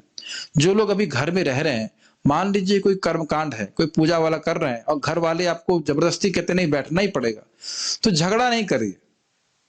आप बाह्य रूप से भले बैठ गए लेकिन आपका विश्वास नहीं है उसके ऊपर, तो आपकी भक्ति पे वो प्रभाव नहीं डालेगा। ये मैं इसलिए बोल रहा हूं, जब मैंने यह बात इंडोनेशिया में बताई थी तो लोग बड़े खुश हुए थे, क्योंकि इंडोनेशिया में क्या है, वहां पे बड़ा स्ट्रिक्ट सिस्टम है। कोई आप हरे कृष्णा करो चाहे कुछ भी करो, लेकिन गांव की कुछ एनुअल पूजा होती है, आपको बैठना ही होगा वहां पे। भक्त बड़े परेशान हो जाते थे और वो लोग घबराते थे कि कहीं इस प्रकार से हमारी भक्ति में ये बाधा तो नहीं है। हमें बोला गया देवताओं की पूजा करने की जरूरत नहीं है और हमें यहाँ देवता की पूजा करनी पड़ रही। समझ में आया? तो कह रहे उनकी कोई श्रद्धा नहीं है, इसलिए इनको ऐसा नहीं कि अब देवता की पूजा कर रहे हो तो देवता के लोग जाना पड़ेगा, ऐसा कुछ भी नहीं है। श्रद्धा नहीं। जैसे प्रहलाद महाराज षंड और अमर की बात सुन रहे थे, पॉलिटिक्स, डिप्लोमेसी, ये वो, लेकिन वो ग्रहण नहीं कर रहे थे उसको। हाँ, अच्छा नहीं मान रहे थे, उनकी श्रद्धा नहीं थी, उसमें विश्वास नहीं था, तो वे प्रभावित नहीं हुए, उनकी भक्ति प्रभावित नहीं हुई। यहां तक कि जो शिक्षा दी गई थी उसको उत्तर देने में प्रहलाद महाराज सबसे नंबर 1 थे। षंड महाराज जो पढ़ा रहे थे पॉलिटिक्स, डिप्लोमेसी के बारे में, वो प्रहलाद महाराज बहुत अच्छे, 1 नंबर फर्स्ट आ रहे थे, लेकिन श्रद्धा नहीं थी। समझ में आ रहा है? ऐसा हो सकता है कि व्यक्ति बहुत अच्छा बोले लेकिन श्रद्धा नहीं हो? ये होता है, ये हो सकता है, काफी होता है इस प्रकार से। परम पूज्य राधानाथ महाराज बता रहे थे कि एक व्यक्ति था, या है मुझे पता नहीं, वो बहुत बड़ा क्रिश्चियन धर्म का प्रचारक है, और महाराज जी से व्यक्तिगत रूप से मिले, उसकी क्लास में बहुत लोग आते, हजारों की संख्या में। और फिर उसने महाराज से बोला कि देखिए मेरे प्रवचन में बहुत लोग आते हैं लेकिन मुझको बाइबल पे विश्वास नहीं है। तो ये एक बड़ी अजीब सी बात है, और ये पता नहीं ऐसा क्यों, हृदय शुद्ध नहीं होगा, जो भी कारण हो। इसलिए हम स्वयं भक्ति करते हैं, भक्ति का अनुभव प्राप्त होता है, फिर अनुभव से उस विश्वास के संग हम बोलते हैं। ये नहीं कि खाली हम ऊपर ऊपर से बात बोल रहे हैं। समझ रहे हैं मेरी बात? ठीक है, इसका बहुत फर्क पड़ता है, पता है। अब आप शास्त्र पढ़ रहे हैं और जब भी कर रहे हैं, भक्ति कर रहे हैं, प्रैक्टिकल श्रुत ग्रहीतया, देन वी गेट रियलाइजेशंस। तो हमें भी दिखता है कि नहीं, भगवान की जो बात है, शास्त्र की बात जो है, वो सत्य है। जैसे हमारे गोमाता प्रोडक्ट्स के लोगों को मैं डांट रहा था, मैंने कहा ये हिंगोली कैसी है? हमने खाई नहीं। हमने तुमने खाई नहीं है, तुम बेच रहे हो। ये क्या मतलब हुआ? तो अभी हमारी पॉलिसी ये है कि कुछ भी हम प्रोडक्ट लॉन्च करते हैं पहले टेस्ट करते हैं कि क्या सही है, ठीक से बना है कि नहीं। उनके तो ये तो क्या सिस्टम हुआ, बेच रहे हैं, हमको पता नहीं है। जैसे प्रभुपाद जी कहते हैं किताब वितरण कर रहे हैं, कोई पूछे भाई क्या लिखा है इस गीता में, ना हम लोग पढ़ते नहीं, गुरुजी ने लिखा है उसे बांटते हैं हम। ये क्या मतलब हुआ? ठीक है, अभ्यास करके आचरण करना चाहिए इसको अपने जीवन में। भगवान इस संबंध में कहते हैं, क्यों ऐसा जरा बता रहे हैं। ये तो गीता का श्लोक है। अश्रद्धया हुतम दत्तम तप्तम कृतम चयत असद इत्युच्यते पार्थ न च तत्प्रेत्य नो इह। अश्रद्धया, अश्रद्धा से, हुतम मतलब कोई यज्ञ किया जाता है, दत्तम कोई दान किया जाता है, तपसम मतलब कोई तपस्या, तप्तम मतलब कोई तपस्या की जाती है, या और कुछ भी, तो असद इति उच्यते पार्थ। हे पार्थ, उसको असद कहा जाता है, मतलब उसको फल देने वाला नहीं होता है। न च तत्प्रेत्य न इह। प्रेत्य मतलब भूत, प्रेत्य मतलब मरने के बाद, न मरने के बाद वो कोई फलाप देगा और न जीवित अवस्था में। मतलब अब भक्त बैठा हुआ वहां पे, कोई यज्ञ चल रहा है, बैठ गया वहां पे, अब उसको बैठना पड़ रहा है और उसमें कोई श्रद्धा नहीं उसकी, तो उससे कोई प्रभावित नहीं होगा। ऐसा नहीं कि उसको देवता के लोग में जाना पड़ेगा, समझ गए? तो इसलिए झगड़ा नहीं करना। कभी घर जा रहे हो, अगर आपको दबाव में दुर्गा जी या शिव जी की पूजा में बैठना पड़ जाए तो झगड़ा करने की जरूरत नहीं है। हरे कृष्ण मंत्र निकले तो अच्छी बात है, ना निकलने दो, कहे ये क्या हरे कृष्ण कर रहे हो, तो जो भी है, तो मतलब अरे इंटरनली आप कुछ भी कीजिए। तो मैं बोल रहा हूं बाहर से आप अगर मान लो बैठे हो तो झगड़ा नहीं करने की जरूरत। ठीक है, ये बात सबसे अच्छा है कि जाइए ही मत, लेकिन झगड़ा नहीं करने की जरूरत। हे पार्थ, श्रद्धा के बिना यज्ञ, दान या तप के रूप में जो कुछ भी किया जाता है वह नश्वर है, वह असत कहलाता है और इस जन्म तथा अगले जन्म दोनों में ही व्यर्थ जाता है। तो समझ गए ना इसका अर्थ? ठीक है, सबसे अच्छा है कि जाइए मत, यही मंगल आरती करते रहिए। तात्पर्य प्रभुपाद जी का, इससे पहले प्रभुपाद जी का तात्पर्य लें। आपका कोई प्रश्न था तो 1 मिनट में 30 सेकंड में पूछिए, माइक पे पूछिए। जब तक माइक आ रहा था तो हम तात्पर्य पढ़ रहे हैं। तात्पर्य सारे विश्व भर में बहुत आसानी से समझ में आ जाएगा। मानव समाज 4 वर्णों तथा 4 आश्रमों में विभक्त है। 4 वर्ण है, बुद्धिमान वर्ग यानी ब्राह्मण, योद्धा वर्ग मतलब क्षत्रिय, उत्पादक वर्ग मतलब वैश्य और श्रमिक वर्ग मतलब शूद्र। ये वर्ण अपने कर्म तथा गुण के अनुसार विभाजित किए गए हैं, जन्म के अनुसार नहीं, स्पष्ट है। फिर जीवन के 4 आश्रम भी हैं जिनके नाम है गृहस्थ, गृहस्थ, गृहस्थ और गृहस्थ। अभी तो यही, और तो कुछ है ही नहीं। विद्यार्थी जीवन, गृहस्थ जीवन, वानप्रस्थ तथा भक्त जीवन या संन्यास का जीवन। मानव समाज का परम हित इसी में है कि जीवन इसी तरह ही विभाजित हो, अन्यथा कोई भी सामाजिक संस्था स्वस्थ विकास नहीं कर सकती। बहुत महत्वपूर्ण बात है। हर व्यक्ति सर नहीं हो सकता, हर व्यक्ति ब्राह्मण नहीं हो सकता है, और हर व्यक्ति पैर भी नहीं हो सकता है। पैर सिर नहीं हो सकता, सिर पैर नहीं हो सकता, हाथ पेट नहीं हो सकते, पेट हाथ नहीं हो सकते। अगर मछली को कह दिया जाए कि भाई तुम पेड़ पर नहीं चढ़ सकती, तुम तो यूजलेस हो, क्या सही है? पेड़ पे आप मछली नहीं चढ़ सकती है तो मछली की तो कोई वैल्यू है नहीं। मछली तैर सकती है। ये आजकल के समाज की सबसे बड़ी प्रॉब्लम है। हर व्यक्ति को शूद्र बनने की ट्रेनिंग दी जा रही है। वैसे मुझे बोला गया था, हम बोनाफाइड शूद्र ट्रेनिंग प्राप्त किए हैं, certified BTech. Engineering is actually शूद्र एजुकेशन। ठीक है, तो मुझे बोलते हैं लोग, आईआईटी करके भी आप भक्त बन गए, ब्रह्मचारी बन गए, मतलब ब्राह्मण का कार्य कर रहे हैं, हम भागवत पढ़ा रहे हैं, जब कर रहे हैं, भक्ति कर रहे हैं, तो मतलब ब्राह्मण बनना, भक्त बनना, प्रचारक बनना, ये कोई करियर हो सकता है? समझते ही नहीं लोग। सबको शूद्र ही बनना है, और इससे लोग फ्रस्ट्रेट होते हैं। मुझे एक व्यक्ति बोल रहा था उसकी आर्ट में रुचि है, उसको इंजीनियरिंग करवा रहे हैं जबरदस्ती। मैं भक्त बोल रहा था ये बहुत गलत है। समझ रहे हैं? मैं ज्यादा व्याख्या नहीं करना चाहता, लेकिन समझना चाहिए कि व्यक्ति की क्या प्रवृत्ति है, उसके अनुसार उसको नियोजित करना चाहिए। लेकिन मैं उधर ज्यादा फोकस नहीं कर रहा। इतनी बात बोलने से शायद समझ में आ जाता है। सब लोग इलेक्ट्रिकल इंजीनियर नहीं बन जाते, और बनने की जरूरत भी नहीं है। कुछ तो होने चाहिए लोग। मान लीजिए मेरा सर नहीं होता यहाँ पे, तो कैसा लगता? बॉर्डर लगता। सोचिए कि सर ना हो तो फिर। और आप देखिए सारी ज्ञानेंद्रिय सर पे ही है ना, आंख, कान, नाक, जीभ और त्वचा। त्वचा तो खैर हर जगह है, लेकिन है ना सेट, यहाँ पे पूरा सेट है ना। सारा ज्ञान का काम नहीं। सर नहीं हो तो हाथ पैर कहां जाएंगे? आंखें दिशा देती है ना, तो ये हो रहा है। पहले ब्राह्मण लोग राजाओं को, क्षत्रियों को, यानी क्षत्रियों को, वैश्य को, सबको भगवान का ज्ञान दिया करते थे। ये उनका मुख्य कार्य हुआ करता था, समझ रहे हैं? तो उनको अपने जीवन को निर्देशित करने में सहायता होती थी। और अब ऐसे कोई ब्राह्मण है नहीं जो भगवान के बारे में लोगों को बताएं, तो फिर लोग बिल्कुल दिशाहीन जीवन जी रहे हैं, समझ रहे हैं? प्रभुपाद जी इसीलिए कहते हैं ISKCON is meant for creating Brahmanas. ISKCON का उद्देश्य है ब्राह्मणों की सृष्टि करना। जो भगवान का नाम जप करेगा, भागवत पढ़ेगा, वो सबसे अच्छा ब्राह्मण है, और यही भागवत का प्रचार करना चाहिए। तो ब्राह्मण बनना भी करियर है कि नहीं प्रभु जी? मेरा प्रश्न मानते हो? क्यों? या केवल शूद्र ही बनना सबको? बोनाफाइड हाई फाई शूद्र, सर्टिफाइड, हाँ IIT शूद्र। अरे बोलेंगे तो कोई सुन लेगा, तो कोई कोर्ट केस ना करते, लेकिन वास्तविकता यही है। इनमें से जीवन के प्रत्येक विभाग का लक्ष्य परम सत्ता भगवान को प्रसन्न करना है। देखिए, शूद्र हो चाहे कुछ भी हो, शूद्र भी भगवान को सेवा करके भगवान को संतुष्ट कर सकता है, और हरे कृष्ण मंत्र तो जब कोई भी कर सकता है। मानव समाज के इस संस्थागत कार्य को वर्णाश्रम धर्म के रूप में जाना जाता है, जो सुसंस्कृत जीवन के लिए अत्यंत स्वाभाविक है। मतलब स्वाभाविक क्यों है? हर व्यक्ति अपने स्वभाव के अनुसार कार्य कर रहा है। वर्णाश्रम धर्म का निर्माण इसलिए किया गया है कि परम सत्य की अनुभूति हो सके, और वो कैसे होगी? भक्ति करके।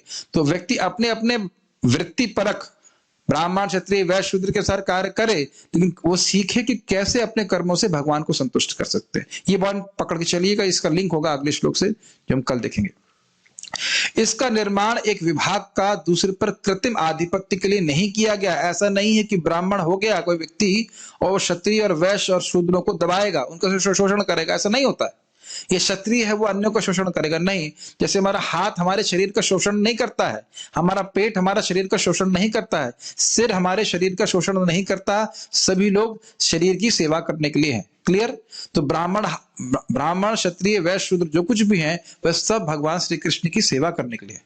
सबकी सेवाएं अलग अलग हो सकती हैं, लेकिन सब लोग सेवा करेंगे। अरे भाई, जब अनाज उगेगा तभी तो कुछ खाएगा ना, चाहे ब्राह्मण हो, चाहे शूद्र हो, चाहे कुछ भी हो। लेकिन उद्देश्य क्या है? खाएं क्यों? खा करके क्या करना है? हरे कृष्णा कृष्णा कृष्णा हरे हरे, हरे राम राम राम हरे। ये दिव्य वर्णाश्रम है। ठीक? जब इंद्रिय तृप्ति की अत्यधिक आसक्ति के कारण जीवन का लक्ष्य अर्थात परम सत्य का साक्षात्कार चूक जाता है, तब जैसा कि पहले कहा जा चुका है, स्वार्थी लोगों द्वारा वर्णाश्रम धर्म का उपयोग कमजोर वर्ग पर कृत्रिम आधिपत्य दिखाने के लिए किया जाता है। बहुत इंपॉर्टेंट बात प्रभुपाद कह रहे हैं।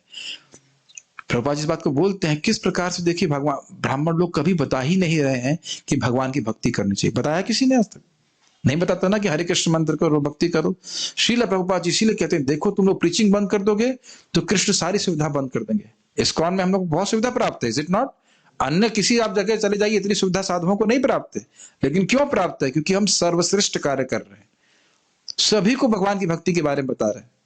कहीं कोई रुकावट नहीं है कि ये तुम इस जाति के हो, तुम इसके हो, नहीं है, ऐसा तो नहीं कर रहे ना।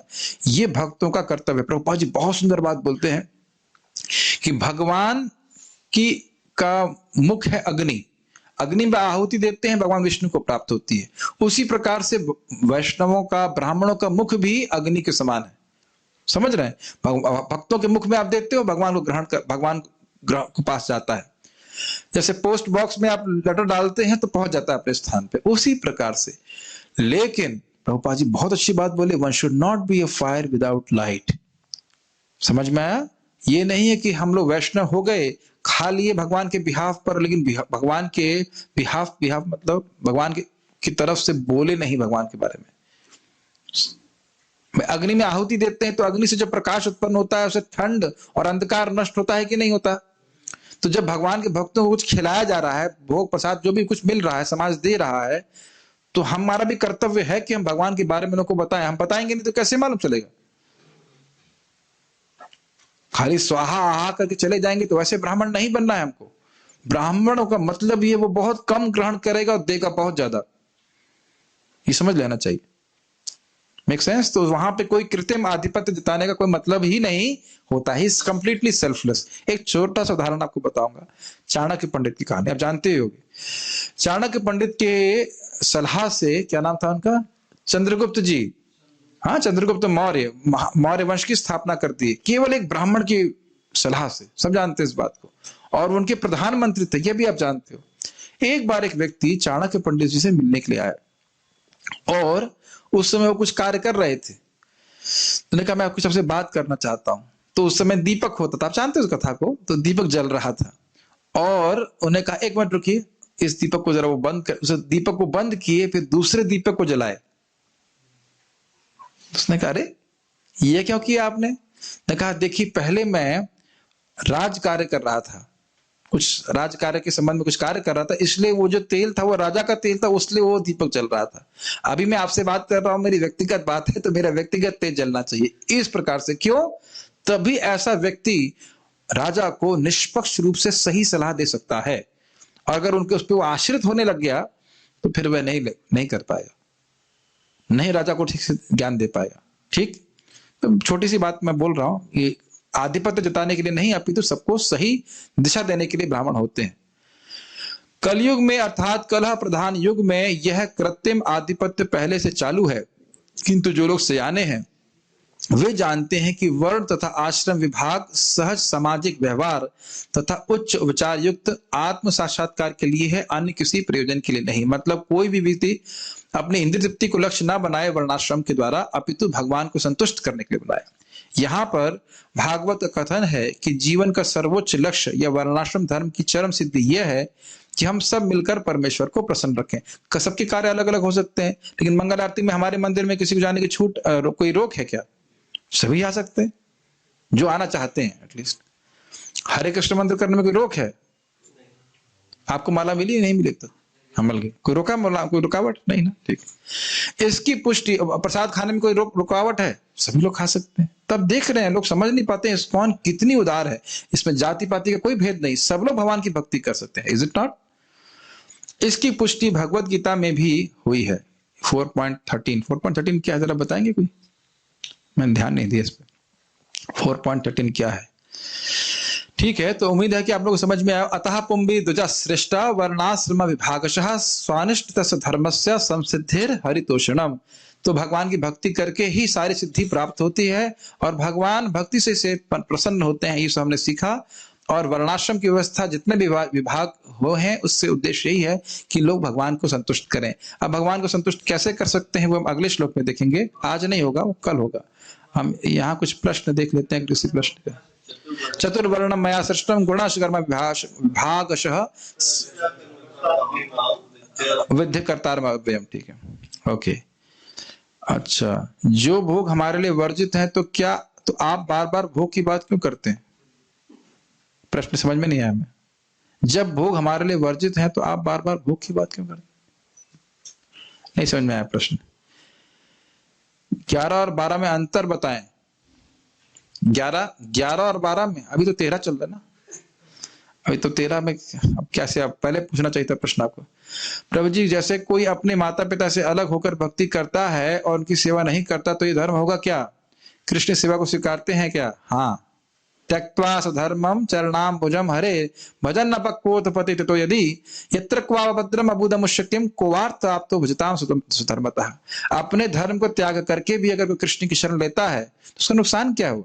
कोई नुकसान नहीं हुआ।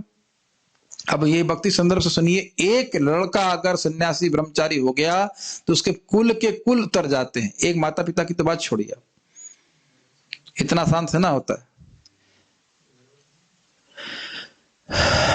हाँ, अब एक आप बुद्धिमान प्रश्न है कह रहे हैं कि आप कह रहे हो, आपने बताया कि हरे कृष्ण मंत्र तो सारी इच्छाओं को पूर्ण सारी गंदगी साफ कर देता है, लेकिन यहाँ कह रहे हैं कि अगर वो स्वर्ग जाना चाहता तो स्वर्ग की प्राप्ति होगी, तो क्यों कृष्ण ऐसे व्यक्ति की इच्छा पूर्ण बदल क्यों नहीं देते हैं?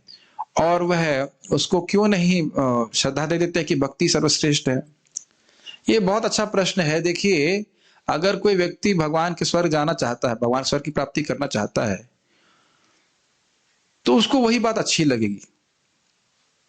जैसे मैं अपनी व्यक्तिगत बात बोलूं कि जब एक समय था 2003 में, मेरे समय केवल आईआईटी दिख रहा था मुझे, तो प्रभुपाद जी के ग्रंथ पढ़ रहा था, एक माला जप कर रहा था, तो उस समय मुझे भगवत धाम नहीं दिखाई पड़ रहा था। मुझे ही दिख रहा था कि मुझे आईआईटी चला जाऊंगा, वहां मैं बहुत अच्छा हो जाऊंगा। फिर मैं वहां ये पता था प्रभुपाद ग्रंथ पढ़ करके कि भगवान से भौतिक इच्छाएं नहीं मांगनी चाहिए। तो मैंने कहा आप मेरे को आईआईटी में करा दीजिए भगवान, इस इच्छा को मैं नहीं त्याग पा रहा हूँ। भगवान करा दी। और उसके बाद मैं किसी को बोला नहीं, लेकिन 6 महीने के बाद ही मेरे मन नहीं था आईआईटी में पढ़ने का।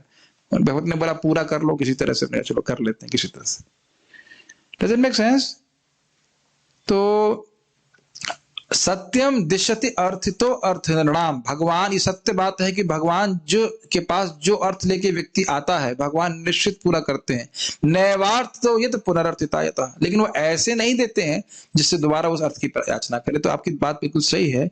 जो भगवान से अगर स्वर्ग जाने की प्राप्त इच्छा करता है, जैसे भगवान ने बोला था कथनचित यदि वांछति, यदि वो चाहता है तो स्वर्ग जाएगा। और आप लोग फिर कहानी याद रखिए जो गीता की अध्याय की थी 18वें अध्याय की। वो व्यक्ति स्वर्ग गया 5 श्लोक पढ़ करके, जब तक इच्छा रही स्वर्ग पद पे रहा, उसके बाद भगवान के धाम चला गया। समझ में आई बात? तो भगवान भोग की इच्छा अगर किसी की है तो इच्छा पूर्ण करते हैं, उसकी इच्छा इस प्रकार की है। नहीं तो फिर बात गलत हो जाएगी, लगेगा भगवान को हम कुछ पूजा कर रहे हैं, हमें कुछ मिल ही नहीं रहा है, तो फिर तो भगवान की पूजा नहीं करेंगे। लेकिन क्रमशः फिर भगवान शुद्ध भी करते हैं। तो अगर हरे कृष्ण मंत्र करता रहेगा तो वह शुद्ध हो जाएगा। कभी कभी मेरे को सपने आते हैं कि मैं आईआईटी में भेजा जा रहा है वापस। नहीं एकदम उठ जाता, ना ना ना ना ना ना ना ना, तो वो इच्छा बिल्कुल चली गई। दुखों में बार बार भगवान कृष्ण को पुकारना क्या सही है? ये स्वार्थ तो नहीं है। अरे जब छोटे बच्चे थे मान के चलिए, और जब आपको कष्ट होता था तो किसको पुकारते थे? आंटी को ना, मम्मी को। मम्मी बोलते थे। तो उसमें क्या गलत है भाई? ऐसे कैसा प्रश्न कर रहे हैं आप? मम्मी को बुलाना है, पापा को बुलाना, इसमें क्या बोलेंगे? क्या दिक्कत है? लेकिन केवल दुख में नहीं बुलाना है। बहुत सुंदर सुना है ना, दुख में हरि भजन सभी करे, सुख में करे ना कोई, जो सुख में हरि भजन करे, दुख का है तो होए। क्योंकि तो आप इतने मैच्योर रहेंगे, दुख तो आते जाते रहेंगे, क्या दिक्कत ना, कोई टेंशन नहीं रहता। तो सुख में भजन करिए। भक्ति के किस लेवल पर पहुंचने के बाद व्यक्ति देवी देवता की पूजा छोड़ सकता है? श्रद्धा के लेवल पे। शुरुआत से ही मैं आपको बताया ना, मैं एक माला कर रहा था, प्रभुपाद जी ग्रंथ पढ़ा, उसके 15 दिन पहले हम साईं बाबा की पूजा कर रहे थे, एकदम एकनिष्ठ भाव से। और फिर हमने कहा साईं बाबा समझ में आ गया कृष्ण भगवान है। एक माला करने वाला व्यक्ति, हमने कहा मैं हरे कृष्णा करूंगा। कृष्ण तो उसमें क्या दिक्कत है? जब सुन लिया, शास्त्र के वचन सामने है, अब तभी भी नहीं सुनोगे तो 50 माला करने के बाद भी नहीं सुनेंगे। सामने शास्त्र है ना। फिर हम कोई देवता की उपासना नहीं करते। If at some dharma we also visit Shiva mandir, is it okay like going to Chintaharan Ghat in Gokul? अरे भाई ये प्रश्न चलिए अच्छा है, प्रश्न ठीक है। मान लीजिए हम शिव जी के मंदिर में जा रहे हैं तो क्या ठीक है? महाप्रभु भी शिव जी के मंदिर में जाते थे, दुर्गा जी के मंदिर में जाते थे। हरे कृष्ण मंत्र करिए। शिव जी से तो प्रार्थना ही करना चाहिए कि शिव जी आपकी भागवत में जैसी रुचि है, हम तो कल्पना भी नहीं कर सकते कितनी रुचि है, आपका नाम में जितनी रुचि है, अरे उसका 1% भी ज्यादा, अगर 1% भी मांगेंगे तो भी बहुत ज्यादा मांग लेंगे, 0.1% भी मिल जाए तो वैष्णव के रूप में जाने में क्या दिक्कत है? तो इसमें कोई तो बहुत इजी प्रश्न है। ओके, और कोई प्रश्न है? Why we have सन्यासी still today despite? अच्छा, ये अच्छा प्रश्न है। हमें इस जगत में अभी भी सन्यासी क्यों हैं जबकि कलयुग में सन्यास वर्जित है? देखिए, कलयुग में कर्म सन्यास वर्जित है, लेकिन भक्ति सन्यास वर्जित नहीं है। भक्ति में क्या कर? भक्ति सन्यास मतलब मन से, वचन से, कर्म से केवल कृष्ण की ही सेवा करेगा, और कोई कर्तव्य उसका नहीं है। Does it make sense? समझ रहे हैं ना मेरी बात? तो सन्यास इसलिए लेता है ताकि वाणी से, मन से, शरीर से बस केवल कृष्ण की ही सेवा करेगा, कृष्ण की कीर्ति का प्रचार करेगा। और इसको महाप्रभु ने भी लिया है, इसको परम पूज्य माधवेंद्रपुरी पाद ने भी लिया। तो उसमें कोई संदेह नहीं है कि भक्ति सन्यास को वर्जित नहीं किया गया, कर्म सन्यास को वर्जित किया गया है। कर्म सन्यास मतलब वर्णाश्रम धर्म को त्याग दिया, लेकिन भक्ति नहीं कर रहा है, तो वो उसको वर्जित किया गया है। ठीक है, आपका कोई प्रश्न था? माइक पास में है, माइक पूछिए। प्रभु जी, अभी जो क्वेश्चन किया था इसी में आपने बोला कि पहले दिन से मतलब भक्ति हरे कृष्ण महामंत्र बोलते हैं, उसी दिन से कर्मकांड करने की जरूरत नहीं है। बिल्कुल नहीं। हाँ, तो कभी कभार मैंने देखा हुआ है कि किसी का मतलब भक्ति से विचलित हो जाते हैं, चले जाते हैं, तो उनके लिए भी ये चीजें रहती हैं, फिर बाद में भी भक्ति में आए नहीं आए, तो लेकिन हरे कृष्ण प्रश्न समझ महामंत्र पाया आपका? मतलब कुछ टाइम तक उन्होंने भक्ति की हाँ। और कुछ टाइम बाद उनकी श्रद्धा चली गई, कुछ हुआ ऐसा, फिर अलग चले गए ऐसा, और मे भी हरे कृष्ण महामंत्र कर रहे हैं नहीं कर रहे हैं, हाँ। ओके, तो तब भी ये कर्म कांड करना रहता है, नहीं रहेगा ऐसा? नहीं, वही तो लिखा है, त्यक्त्वा स्वधर्मम चरणाम भुजाम हरे भजन अपक्वोत पते ततो यदि यत्र क्वाभद्रम अबूदमुष्य किम कोवार्थाप तो भजताम सुधर्मतः। भगवान का भजन किया, परिपक्व नहीं हो पाया, गिर पड़ा, तो भी क्या नुकसान हुआ उसको? ऐसा नहीं कि अब उसको कर्मकांड का आश्रय ले। आपका प्रश्न बहुत अच्छा है। मान लीजिए कोई व्यक्ति भक्ति कर रहा है, कुछ पाप के कारण, कुछ भी कारण वो गिर गया, तो अब उसे क्या किसी कर्मकांड का आश्रय लेना चाहिए? ना, वो भक्ति देवी के प्रति अपराध हो जाएगा। क्या नाम से अधिक पाप काटने की शक्ति किसी में है? अगर कोई सोचे कि भाई मैं हरिनाम को छोड़कर कुछ और प्रायश्चित करूंगा, तो नामापराध है वो। समझ में आई बात? अगर आप ये सोच रहे हैं, हम में से कोई व्यक्ति सोच रहा है कि मुझसे कुछ पाप हो गया, कुछ गलती हो गई, तो मैं भक्ति को छोड़कर, नाम को आश्रय छोड़ करके किसी और प्रायश्चित को करूंगा, तो वह नाम के प्रति अपराध है। नाम के बराबर किसी की शक्ति है पाप काटने की? उतना तो पापी पाप कर नहीं सकता जितना नाम पाप काट सकता है। समझ में आई बात? तो किसी भी अवस्था में, चाहे व्यक्ति का पतन हो, चाहे कुछ भी हो, वो शुरुआत में हो जाता है, कोई बात नहीं, बहुत ही इच्छाएं रहती हैं, फिर उसको भक्ति ही करनी चाहिए। ये सब सिद्धांत भक्ति रसामृत सिंधु में स्पष्ट किया है। भक्ति कर रहा है, कुछ गलती हो जाए तो उसका प्रायश्चित क्या है? भक्ति ही करना है। अरे अब आपको ऐसी बात बोलूंगा, विश्वास नहीं करेंगे। चक्रवर्ती पाद 6.2.9 में क्या लिखते हैं, सुनिए। वो कह रहे हैं कि एक ही नाम हरे कृष्ण एक ही बार बोल दिया, उससे अविद्या भी नष्ट हो जाती है, यानी पाप करने की प्रवृत्ति भी नष्ट हो जाती है। तो भक्त लोग पाप क्यों करते हुए दिखते हैं? भगवान जानबूझ करके थोड़े समय तक रखते हैं, ताकि अन्य कुछ प्रोसेस भी चलते रहें, लोगों की श्रद्धा उनमें खत्म ना हो जाए। माइंड ब्लोइंग कमेंट्री, जिनको अंग्रेजी आती है, मैं सब प्रवचन रखा हूं उस पे, होली नेम पे, सुन लीजिएगा। हम लोग एकदम एक एक लाइन को पढ़ के डिस्कस किया, याद है ना? Mind blowing. और आप देखना क्या होगा, भक्ति करते रहेंगे, आपको जो पाप या आसक्ति जा नहीं रही थी, ऐसे गायब हो जाएगी जैसे कपूर उड़ जाता है खाया से। बस भक्ति करते रहो। जो आज आपको लग रहा है ना बड़ा कठिन है त्यागना, एकदम से गायब हो जाएगा। बस भक्ति अच्छे से करते रहिए, जप करते रहिए, भागवत श्रवण करते रहिए, क्योंकि अंदर से भगवान सफाई कर रहे हैं।